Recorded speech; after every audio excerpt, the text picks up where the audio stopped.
record. You know, the natives do take over. They get a little restless, evidently.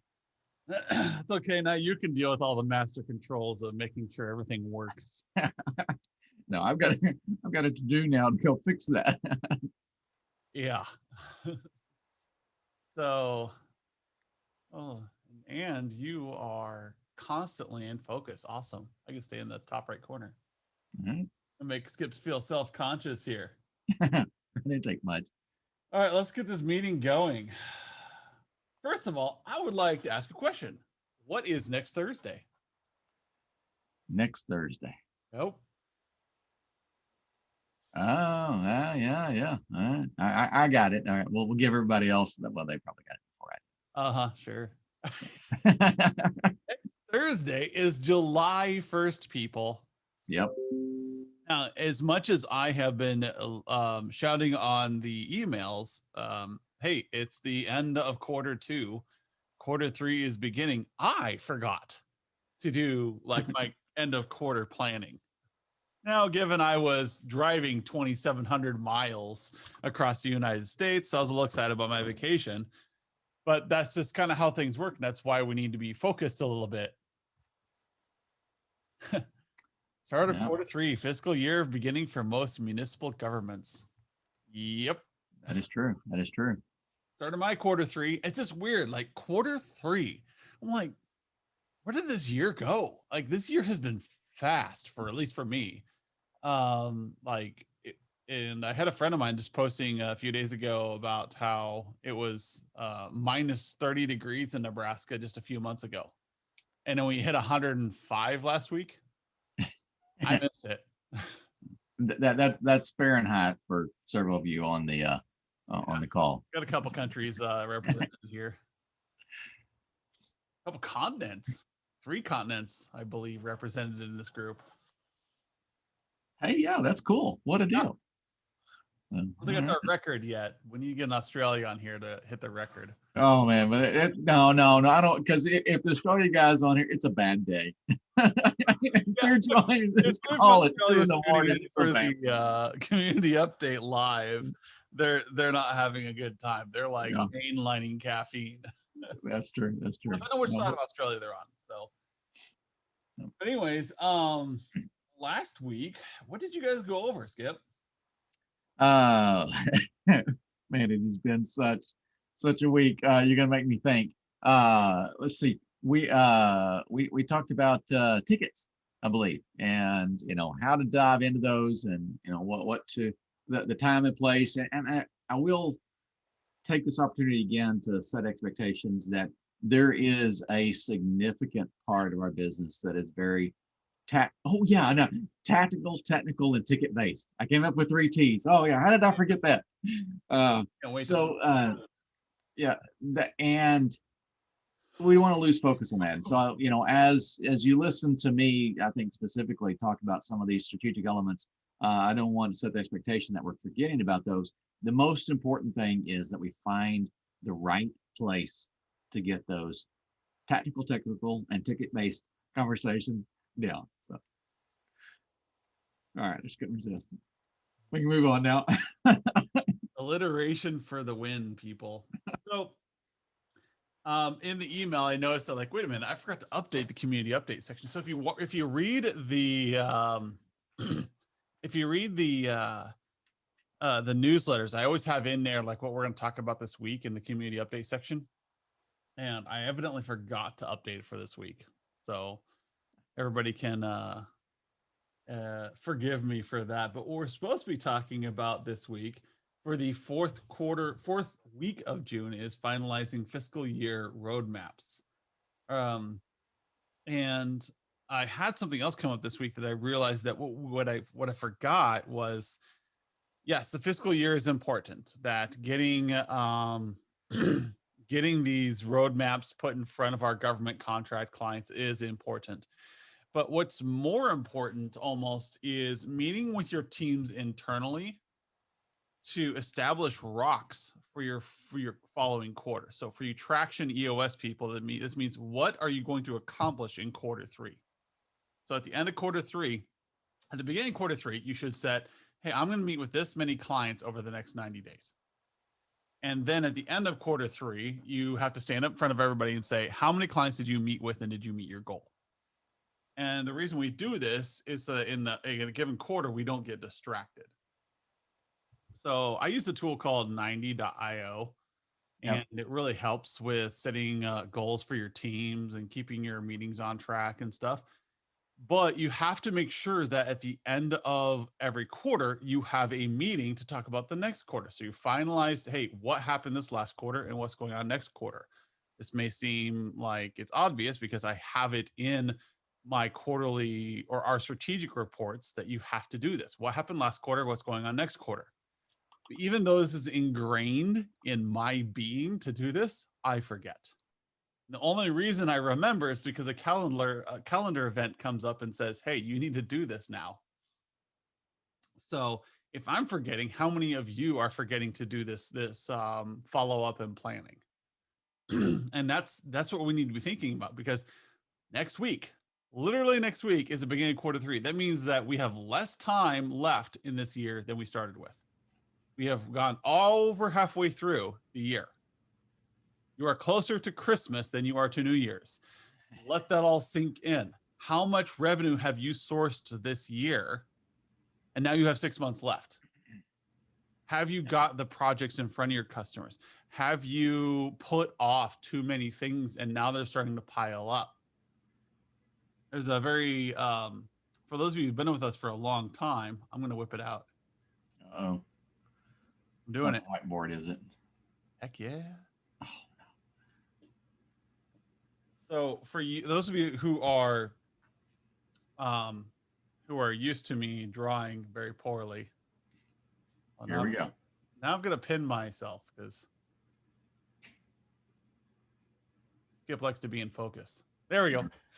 So I have a video, and this is really important for engineers and people with technical focuses.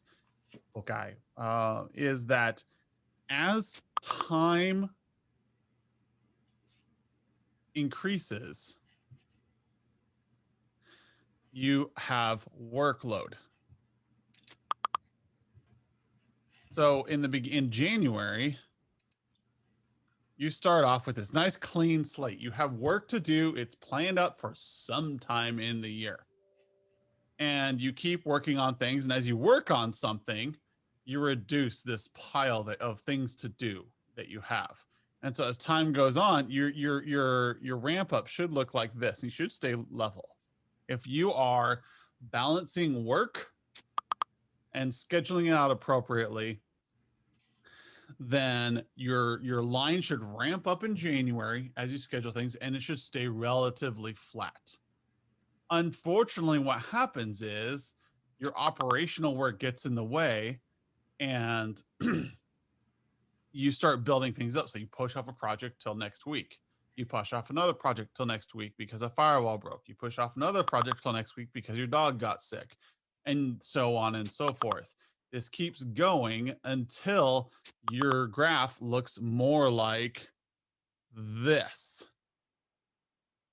And the only thing that stops that from happening, there, conversation going too crazy over there. Only thing that stops that from happening is you lose a client. All of a sudden, a bunch of work drops off, and it starts ramping back up again, and you lose a client, and it ramps back up, and it starts doing this. This is really, really bad for VCIOs. You don't really realize it's happening because it becomes normal. This is what happens when you fail to plan. So right here, we are in June. We're at the end of June. So we're halfway through the year. We're on quarter three over here, quarter two. This work keeps piling up in front of you. And so some of you might feel this personally, like when you switch jobs, e.g., lose a client, you see the line go all the way down. And that's how you reduce work. But if you plan work, it becomes a lot smoother of a transition. And the June, July timeframe is when we really got to think about, like, how many projects have I accomplished this year and how many do I have to go?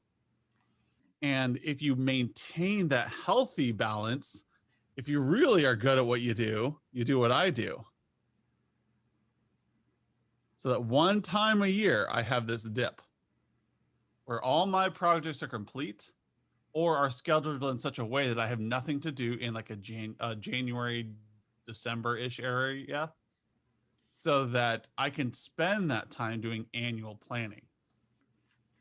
So if we really want to get down to a healthy, if you get this really good, and I have not done this well in my career yet, but my goal is by the time I retire to do this, is to get my calendar to look like this. Well, that'd be nice. That is difficult to do.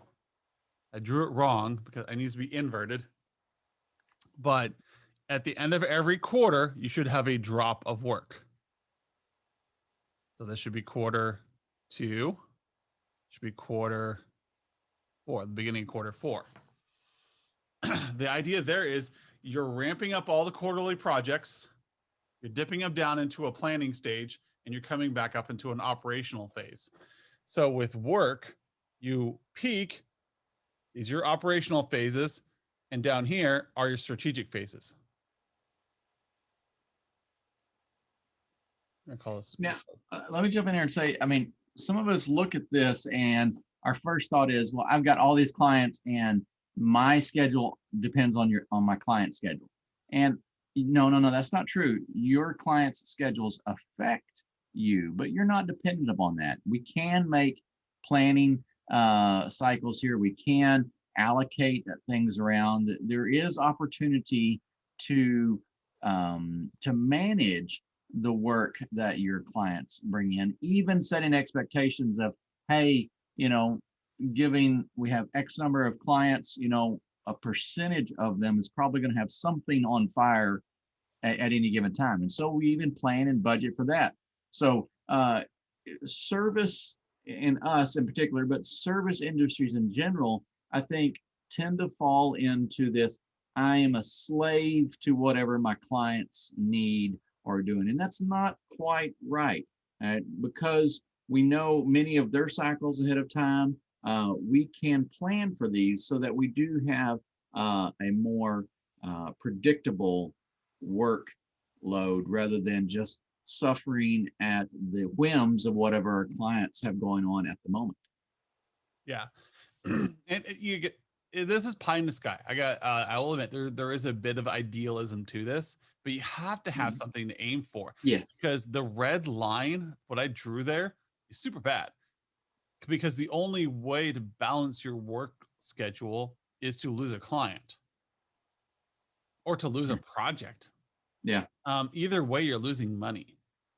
And I felt this in my own career where like the to-do list, it just burns. It's always building. It never seems to get lower than yesterday. I always have more. It's like yesterday I had 63 items. Today I have 67. Tomorrow I'm gonna have 78. And nothing ever gets done. This is why we have quarterly planning sessions, so we can take that giant pile that you hear me refer to constantly, and we take that pile and we divide it up into chunks, the chunks that we can, and schedule them to meet client expectations. This blue line here, schedule the big chunks for busy times and times when we have it. That way, when operational items come in, or I should say acute items come in, then it's not so bad because we built in downtime into our schedules. And this is hard to do. It's especially hard for those of you out there who are like 2-3 man shops, because you're doing all the work and you're doing all the planning. Crap, I don't have any time to do planning because I'm doing all the work. I'm here to tell you that the planning is more important than the work, because you can get more done if you plan, even if it's only an hour a day while you drink your coffee. If you plan during that hour, than if you spent that hour working on an issue. And I've been in the environment where like an hour of downtime, that's horrible. Like millions of dollars lost. So I understand the stress of needing to do this, but I also understand the breaking point of not having a plan and an outage lasting 5 times as long as it should have. Been there, done that, don't want to do it again. And so when it comes to leadership in a company, it's no different. You have to have these down cycles planned at the end of every quarter to talk about what is your strategy for the next 90 days. And 90 days is not that long of a time to plan out. You can do that in a few hours. Spend And some that time isn't, off site drinking beer and planning out your quarter. and It's that isn't fun. a, It's something you look forward to. yeah, the annual planning can seem like a lot. I mean, because, to some extent, I'm sure January 2020, anybody that was sitting down doing annual planning of January 2020 was very disappointed come along the end of Q1, Q2. It was clear that, all that planning went out the window. All right. And so those sort of things kind of can lead us into a defeatist mindset of, I have no idea what's coming out this year. I'm just going to try to hang on. All right, that's not quite the right approach to take, but let's take it in simpler steps. Let's take 90 days. Plan out the next 90 days. And you'll find that the planning does help you prepare more. And you may turn around and go, hey, that went okay. I think I can plan out 180 days now. And before long, you'll work yourself into, hey, this is what we're going to get done in the next 12 months. Given that, yes, things are going to change, things are going to come up, but now you have something that's going to help steer your actions and not just be reactive. Yeah. And I remember there was a moment in college when I was learning to program. I was learning to program C++ at the time because hey, there weren't very many languages back then. I'm old. Get over it. Latin, there was Latin and Greek, and that was me. That was me. Never mind. I'm sorry. I make the joke every once in a while that I at one time knew 7 languages fluently. But One of um them was spoken. but none of them are spoken. Yeah. You can kind of speak Perl. But the point is, like, so I remember there being this moment where I was working on a program and it was like 1 a.m. or something, and I'm thinking, crap, I can't get this anymore. I spent 3 hours looking for a compiling error, and I'm just going to bed. I hate pulling all nighters, so I went to bed. Woke up in the morning, thought through my program, sat down, solved the problem in 10 minutes. Yeah. And that's more a story about fatigue, but also just about pacing yourself. You can move a lot faster. And so in my career and when I'm working with clients, I can make them a lot happier and I can make a lot more money if I don't work as hard. Is in my mind, that was the switch I made. And that's how I started. That's why I'm trying to converge on this blue line. Currently, my schedule, the way I work things in Virtual C, and Skip can attest to this, is that I ramp up like this, and then I dip down towards about Thanksgiving, which I think Skip appreciates because by the time Thanksgiving rolls around, just take vacation. You're exhausted. Let's take some quiet time to reevaluate and move on. I would like to get to the blue line someday, and you have to be deliberate about it. And for instance, this quarter I failed. And I have to admit that to myself as I failed. I forgot to do the quarterly planning session last week, given I wasn't in town, but I could have scheduled it for a week before or a week after. Now I've got to scramble on and get our quarterly meeting next week sometime. And so I got too busy. The part of that black line is my vacations. Part of that black line is kids' birthdays. These are all things that take up my time and distract me from doing planning phases. So the check here with quarter 2, quarter 3, this being the halfway point is, are you on pace? Whether it's a fiscal client or it's one of those wacky Canadians that just have their random fiscal years, you have to have a halfway point where you think, crap, did I accomplish enough the first half of the year that my last half is going to be of equal pressure? If not, how do I improve this next year?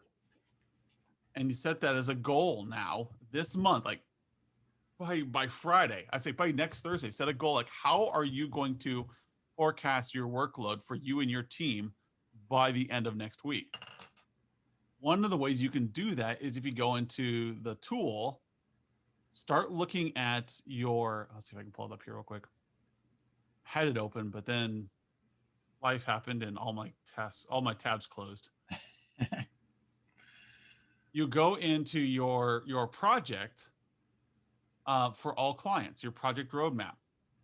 Should probably share this. So you head into your project roadmap for all clients and look at all the planned work you have. This tool will help you understand what's coming up in Q3. Man, that Q3 is looking awfully blank here. Yep.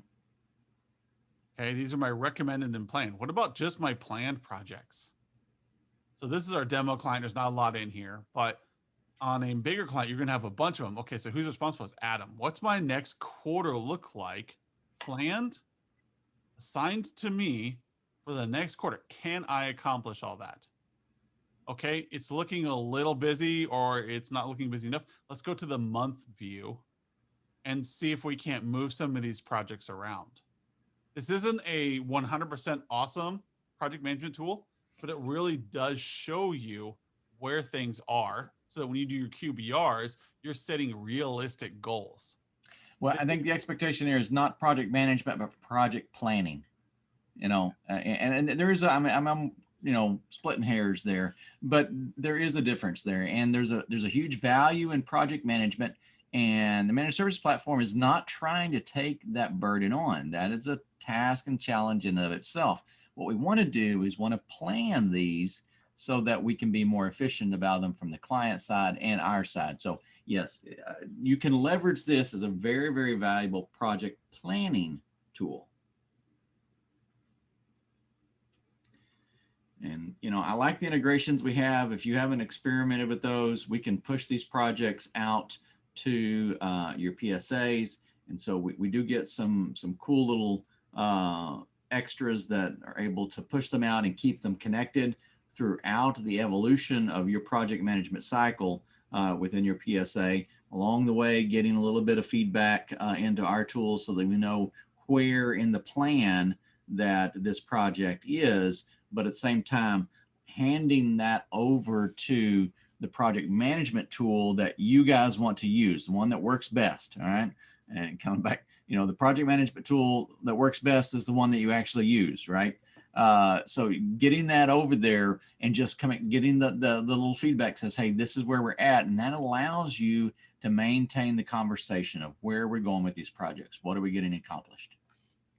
Yeah. And that's my tip for you guys for this checkpoint. I know we were supposed to talk about fiscal year project maps, but it was kind of too good for while it's on the vacation. I started thinking about through and like, where's my year going? And that suddenly, oh crap, next month is halfway through the year.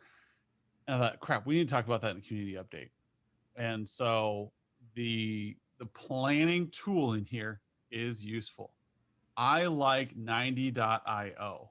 If you haven't used it, it is very, very useful, especially if you're a Traction fan. Yeah, it's really good at you'll even click start and it'll run a meeting for you. Yeah, it'll be a bit of a taskmaster. It kind of makes me want to put a literal meeting tool like that in managed services platform someday because it's been so useful. I just click start and the meeting runs. And it's got a timer that says you need to be talking about this, and then this, and then this, and then this. Yep. Now, so maybe that'll be a feature request someday for our new developer cycles. But for you got to be deliberate about your schedule. You will make a lot more money this way. I accomplished a lot more in departments, and I've accomplished a lot more with clients when I say, okay, what do we want to finish up this quarter? And I've had a number of my clients actually be surprised because they're used to things just getting done when they get done. And it impresses the hell out of people when you come in there and ask about a plan. Like, oh, this is a professional. Yes. This person knows what they're doing. You just raised up in their mind. You're more likely to get a meeting with the CEO because you have a plan. Everybody wants to be around the person who has a plan. That's it. So use this tool to help you.